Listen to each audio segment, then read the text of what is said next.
Wake up, buyer payer people. It's a beautiful day. Go grab yourself another cup of joe and say hello to Jim and Michelle Rhodes on the Buy Here Pay Here morning show. Take it away, you two. Morning, everyone. Happy to be here. I was really glad that Jim was awake much earlier than I still have like grumbly voice happening this morning.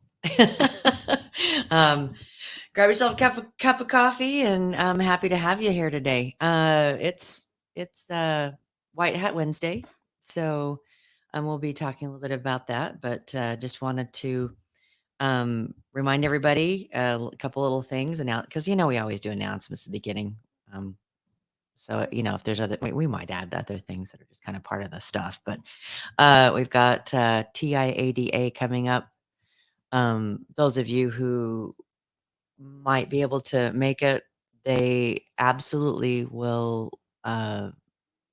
Dealers from anywhere else in the country can come and join them, and they have sold out of their block of rooms. And so if you want to stay at the Kalahari, that it might be just a little bit more expensive to get if a room. They have rooms available. If they have rooms available, but it's a pretty cool looking place. We didn't have the opportunity to go last year. They did it there last year as well. We didn't have the opportunity to go last year, and very popular venue. Oh the my resort goodness. is incredible. Yeah, and they say that the majority of their members in Texas are Buy Here Pay Here, so they're really super heavy on education for Buy Here Pay Here, and it's actually known as one of the best out there for education for Buy Here Pay Here. So you know what folks do a lot in Texas? There were barbecue hats and okay. barbecue. Yeah. So we're going to talk about White Hat Wednesday, and we can talk about what is the White Hat Way, and why should it matter to me if I'm a dealer? What impact could that possibly have on my business? So we're going to talk about that. And good morning to Bill Elizondo. Glad to have you here, Bill, as always. Yeah, wondering where in the world is Bill? Yeah. Bill is out there teaching the good guy approach to the Buy Here, Pay Here business. So he understands where we come from on that. So good to have you as always, Bill. And we also ask those of you who are joining in now to let us know what state you're listening from. That always kind of is nice for us to see who's out there. Mm-hmm. And it kind of helps us. Well, we like to know where people are, and every once in a while we see a face that we aren't know, but it's like, oh, it's so cool that you're here. As we are currently in Salt Lake City, and we'll be driving back to Florida through part of July and into August. Those of you who know us, we kind of flow. Flow is it's especially when it comes to travel. I mean, we came off of a year and a half of being in an RV situation, closed up shop in Salt Lake, and just kind of traveled the southern half of the U.S.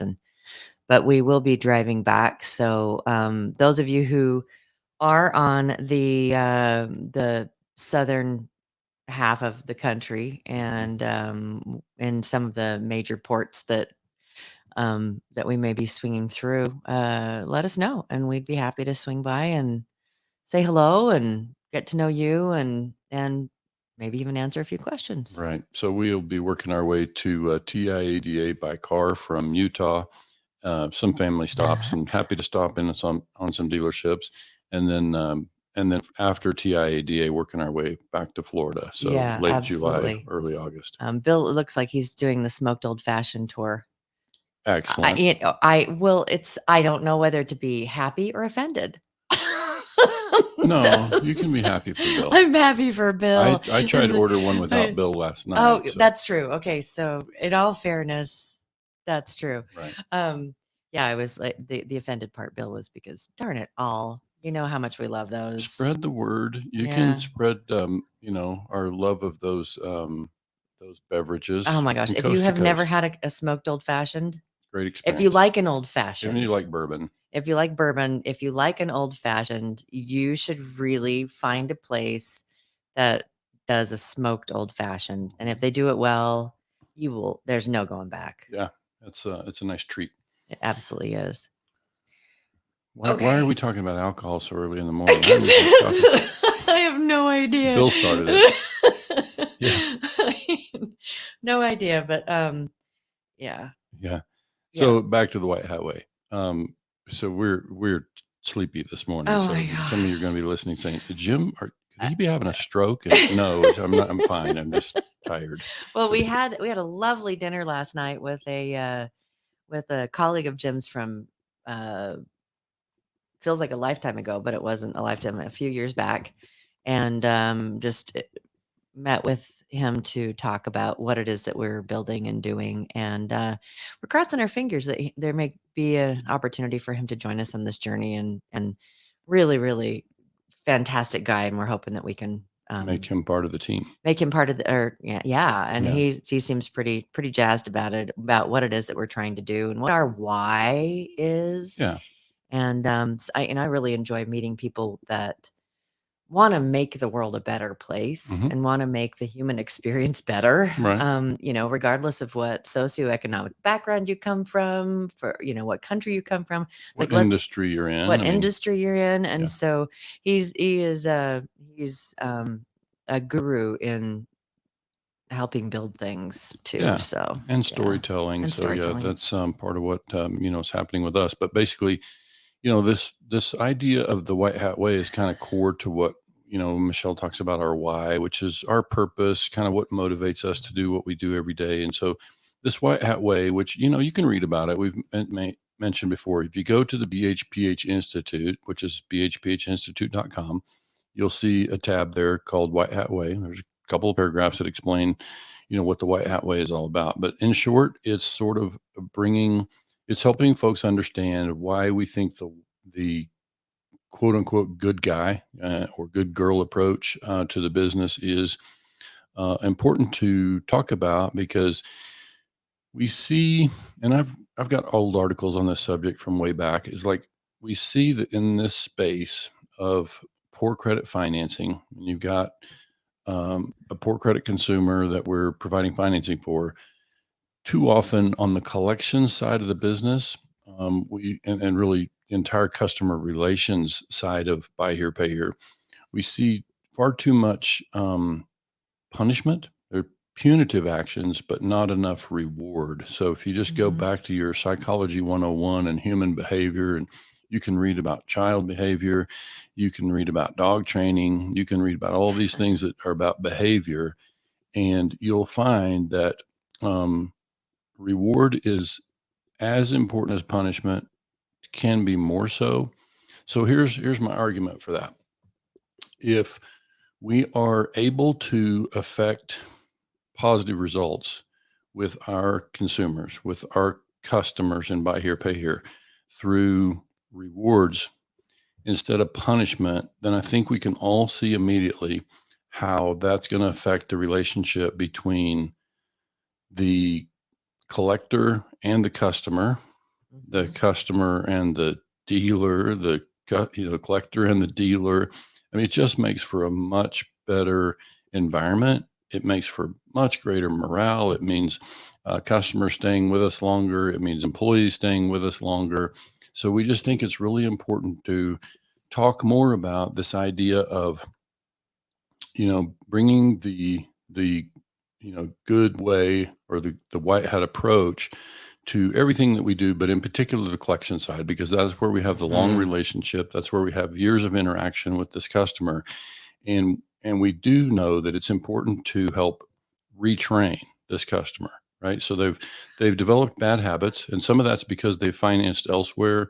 Some of it's because they just never really learned to manage money very well, and as a result, they've had charge-offs or repossessions, whatever, haven't performed very well with their accounts in the past.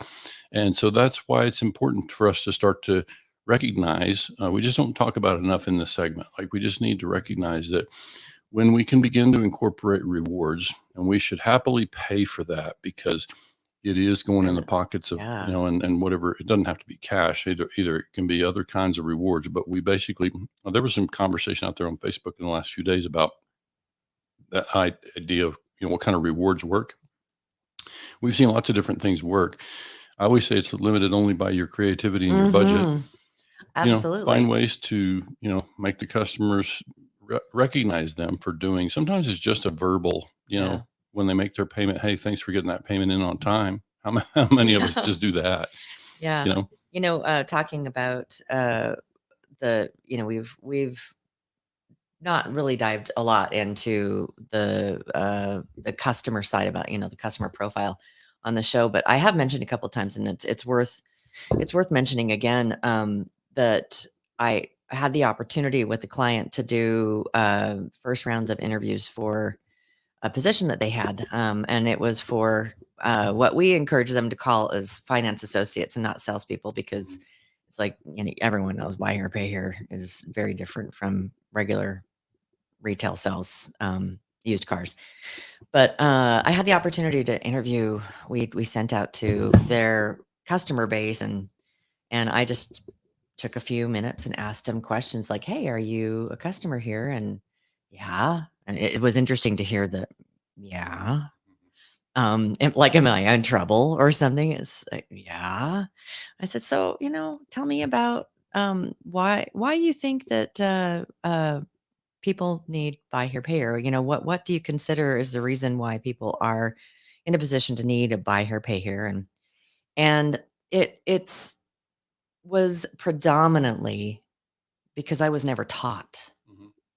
Right. I was never taught how to balance a checkbook, how to manage money, how to save, how to do any of these things. And so many of these people are raised in an environment where they live literally paycheck to paycheck, and a lot of times go under, and then they end up getting in this loop of, I'm behind and I have to go get a pawn loan or a whatever to be able to keep ahead of things. And so it's a habit that a lot of these people have, that they were raised around. It's a culture around how to manage money, and it's like they never were taught. So we can say shame on the parents. Mhm. I also, I think it's a really great opportunity. Florida actually just passed something where they're teaching these things in high school, Mhm. and it's part of, in order to graduate, you have to do this.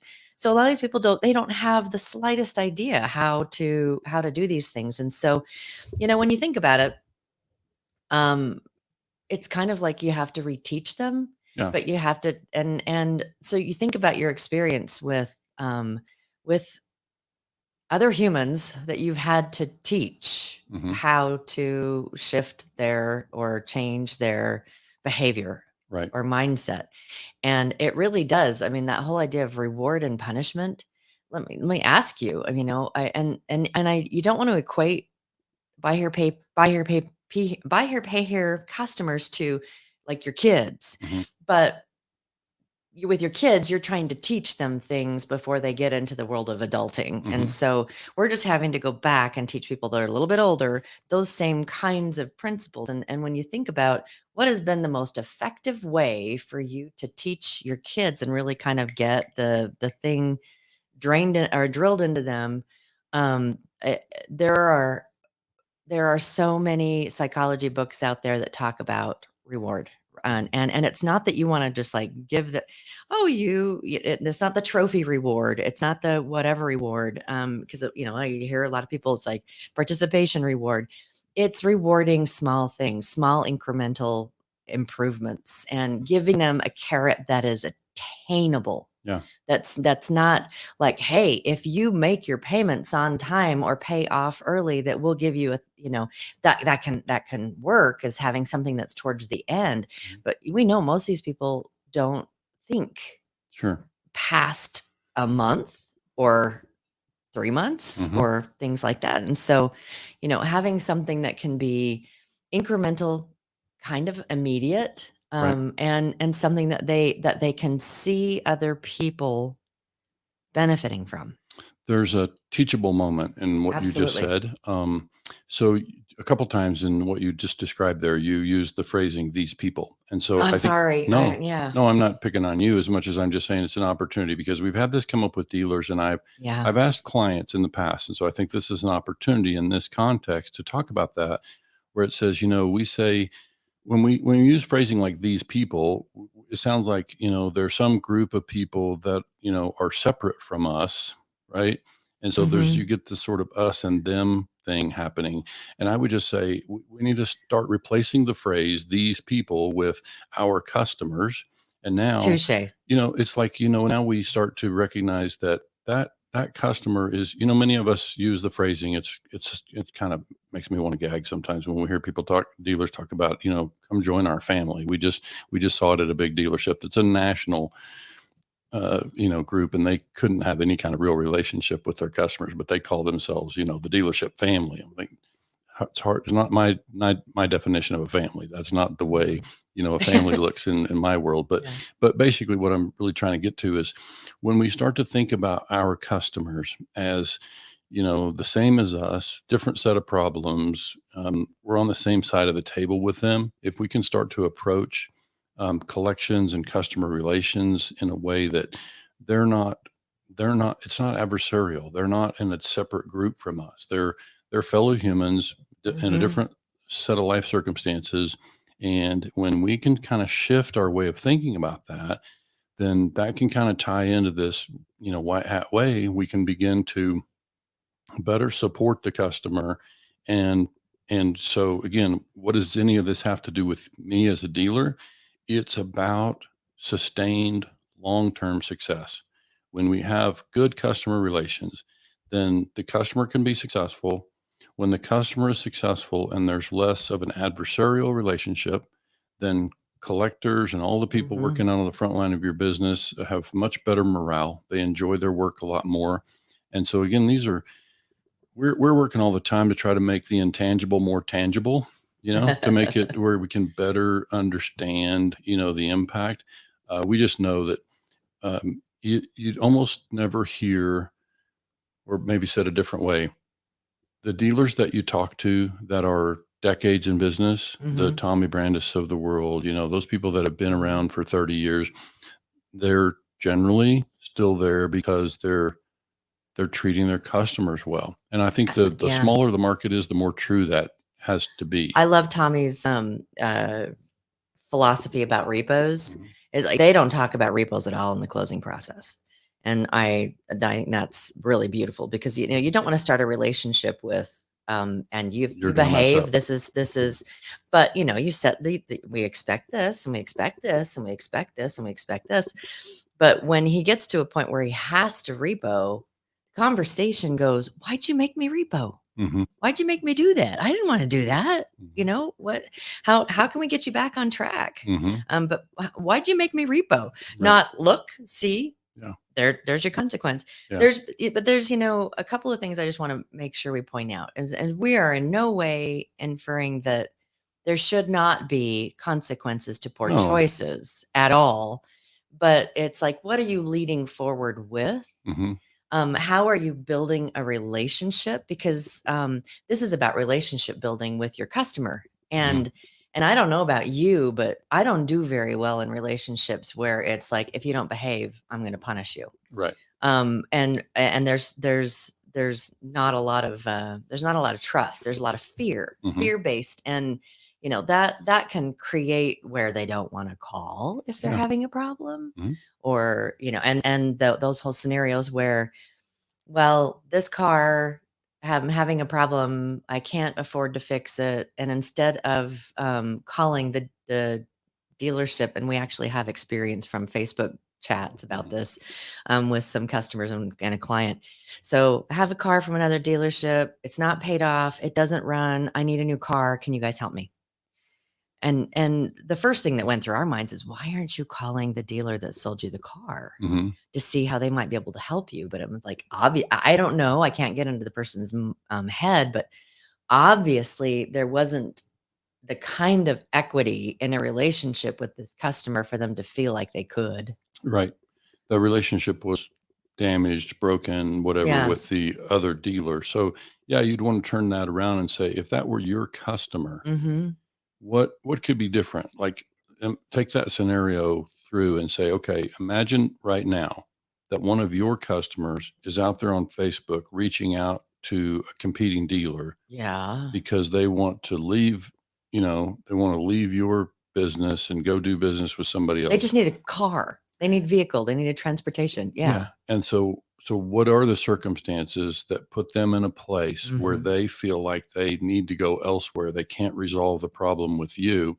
Now that we understand. Sometimes the answer has to be no, that we can't do what the customer is asking. Sometimes customers ask for unreasonable things, whatever. And so sometimes we're prepared to lose that relationship.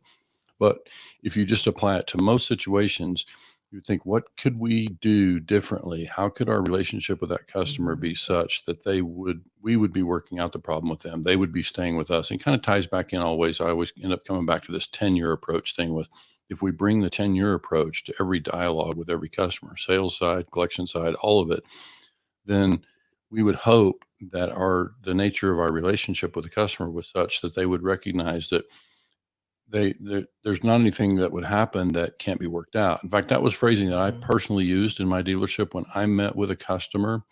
This was before we had any kind of closing video or language like that. Anytime I met with a customer at the point of closing, I would use the phrasing kind of along the line is, there's not going to be anything that happens during the life of the time that we work together that we can't work out together if you'll just come and sit in that chair. And I borrowed that expression from a dealer, the last part, that sit in that chair. I borrowed that from actually a manager that I met in Iowa years ago, and he used to use that phrasing. If there's a problem, I want you to come sit in that chair And he'd and talk point to to the me. chair. Point to the chair. Yeah. It's a chair across from his desk, and say, I want you to. So I basically would say, there's not going to be anything come up. It Mhm. doesn't, there's, if you think about all the possible scenarios, there won't be anything that comes up that we can't work out together if you just come sit in that chair and work with me. So I think most of us would say that's true. There's nothing really financial. I mean, the car could break down. There's ways to solve that. Car could get wrecked. There's ways to get past that. There's just not, death in the family, job Mhm. change. There's what's going to come up that we can't get past. If we work together to get past the problem, and we expect you to be with us 10 years and referring friends and family, then what's going to come up that we can't get past? So, Exactly. And so I'd like to just take a couple of minutes of we all know reward and punishment. So let's give some examples. I think that we all understand what buy here, pay here's punishment is yeah, yeah. for the most part. And that is typically the repo Well, side. there's one other thing I would throw Uh-huh. in there is because it's again kind of this intangible stuff is attitude, vocal inflection of the collector. If a collector calls me on the phone and I'm 4 days late, what's the tone of voice? Like, do And I that can be feel a like I'm in punishment as well. trouble? Right? It's like there's a punitive part. Collectors tend to take things personally. She's got the tone. Yeah, yeah, The tone. yeah, right. Yeah. So it's again intangible, but it's like a Mhm. very real impact on our business Yeah. when we take it personally. We're kind of negative on the phone. At the minimum, we're robotic. I hear a lot of collectors out there that have Yeah, a very sure. robotic tone on the phone, and most of us don't like talking to Well, let's robots. talk about reward. Sure. Like, what kind of things would you encourage dealers to, just give some ideas of some things that might really work to help as a reward? So let's start with a simple one that I touched on earlier, which is let's just acknowledge when they do what we've asked them to do. Let's acknowledge it. Celebrate it. Yeah, let's Hmm. let's make sure that the customer makes a payment on time. Let's just as we're posting the payment, we say, hey, thanks for that. Thank you. Appreciate you getting your payment in on Right. time. And Don't people just really appreciate even just being told thank you, even if it's like it's something that they're expected to do, but yeah, of and course. yeah. And so there's that, and then there's my favorite would be creating goodwill events. You can also create um, actual physical rewards program. Most Mhm. of us are familiar with that, and you see it in a lot of businesses. You go to your gas pump or your grocery store, and they offer you rewards points. They'll ask you for your phone number. Mhm. Of course, they're getting your contact information, but they're also offering you rewards points, which you can redeem for fuel Yeah. or coupons or whatever. So they're basically, Mhm. thanks for being a member of our group, of our Uh-huh. family. And as a Yeah. result, we're going to reward you with some small stuff And for that can be as complex or as simple as you want to make it. I yeah, mean, it can be something where it's a point system, which requires a little bit more lifting yeah. to keep up with that to, hey, they made their payments. You've made your payments on time for the last X amount of days. And so we're going to put you in a drawing for $100 gas card. Right. Um, you know, Absolutely. No, I think it can be that. And then, we've had dealers do kind of rewards program like bonus bucks or same kind of thing, rewards program where each on-time payment gets a certain amount of Yeah. Jim talks value. about when with his dealership that he had curly bucks. Curly cash. Curly cash. Those of you who've listened, it was Curly's Auto Credit. Auto Credit. Curly the credit And cat. I still I know there's just the most adorable radio commercials that they did, but they did Curly Cash, and they always had like a little store in the dealership of, like, when you go to an arcade and there's like this store too that you can, I got tickets, and so I'm going to spend my tickets. Well, one of the things that you could do with Curly Cash is in the summer you could come and trade in your Curly Cash for a noodle, or like the swimming pool noodles. Right. not ramen. Not Although ramen. ramen might work. Yeah, right. Or like a squirt gun, or just some fun things too, or 2 liter of pop, Right. or something like that. That it was just fun stuff. Now that obviously was in the day where people physically came in on a weekly or a biweekly basis to make their payment. And so it was a little bit easier to capture them. But I mean, what if you had something like that and said, "Hey, our Curly or our storefront is open on Fridays, and so bring, you've got so many points, come on in and get something for the kids to make this summer a little bit more fun." Yeah. Or just fun things like that. You can create. The schools do like reading programs. How cool would it be if a dealership said, "Hey, we'll help you encourage your kids to do X, Y, and Z this summer. For all of the something, da da da da da, we'll give them a this." Yeah. Or and that's those are just little intangibles where tangibles where it does create a family, and there's a reward to just come on in and let's do this stuff. There's even a reward for your kids. So or whatever. very real and tangible rewards. I like the idea of having goodwill events where you're able to now each time a customer makes a payment, you're able to remind them, of course they get digital receipts now. And so you can put right on the receipts, don't forget about our, barbecue Friday or whatever we're going to do. So, we live in the age of food trucks, Yeah. right? I mean, they're everywhere, and food trucks love the opportunity to find a place that they can park themselves on a Friday or a Saturday. And that might be like highly visible or whatever. That's another idea. How cool would it be that you had a food truck? They could have, anyone could come and buy the taco, dollar tacos, whatever.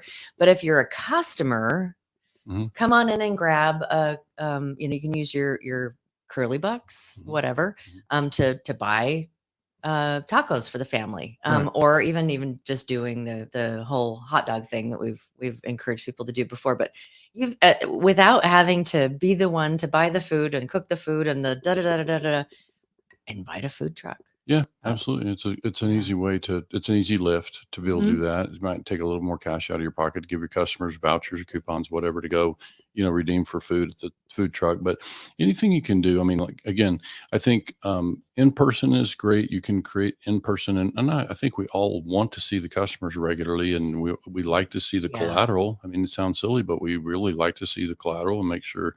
GPS is great, but it doesn't tell you if a fender's missing on your car, your customer's car, or whatever.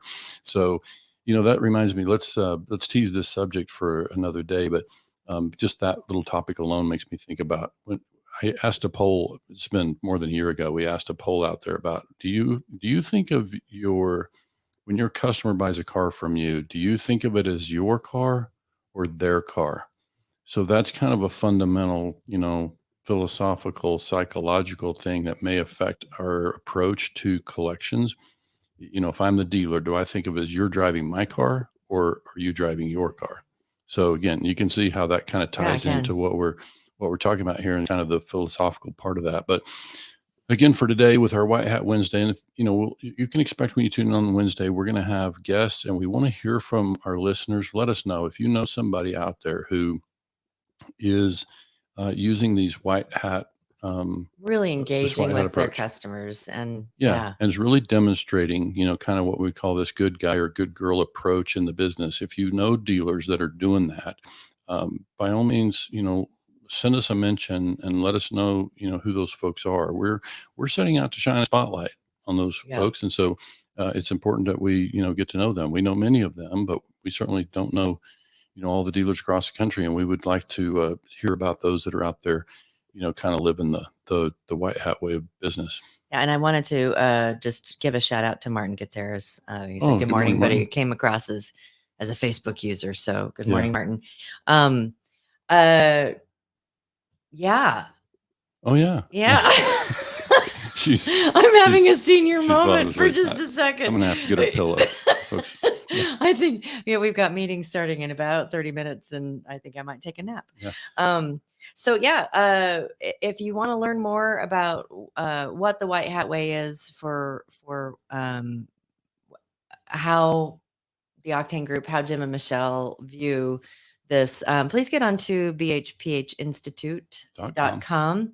And one of the tabs at the top is White Hat Way. And it's a really beautiful article or story that Jim wrote and that we put on there. And it was, like I said, last night when we were meeting with one of our colleagues that we kind of described that. And it's like, it's that kind of being a helper and being the one that the farmer, the cowboy, that they see someone in need and they stop and they do, and they help. And my grandfather, my mom's dad, was the epitome of the good guy cowboy. And so, so that's part of where it comes from. And the rest of it is just growing up in Western Oklahoma and, the good guy ranchers and the folks that you think about that are gonna offer a helping hand. That's because it's just in their nature, right? And they just want to be able to help. So, have yourself a great Wednesday. We will be back on Friday, and looking forward to getting that schedule out there so that if any of you guys are along our route, that we would love to be able to swing in and see you. So, have a great rest of your day, and until Friday. Yeah, talk to you then.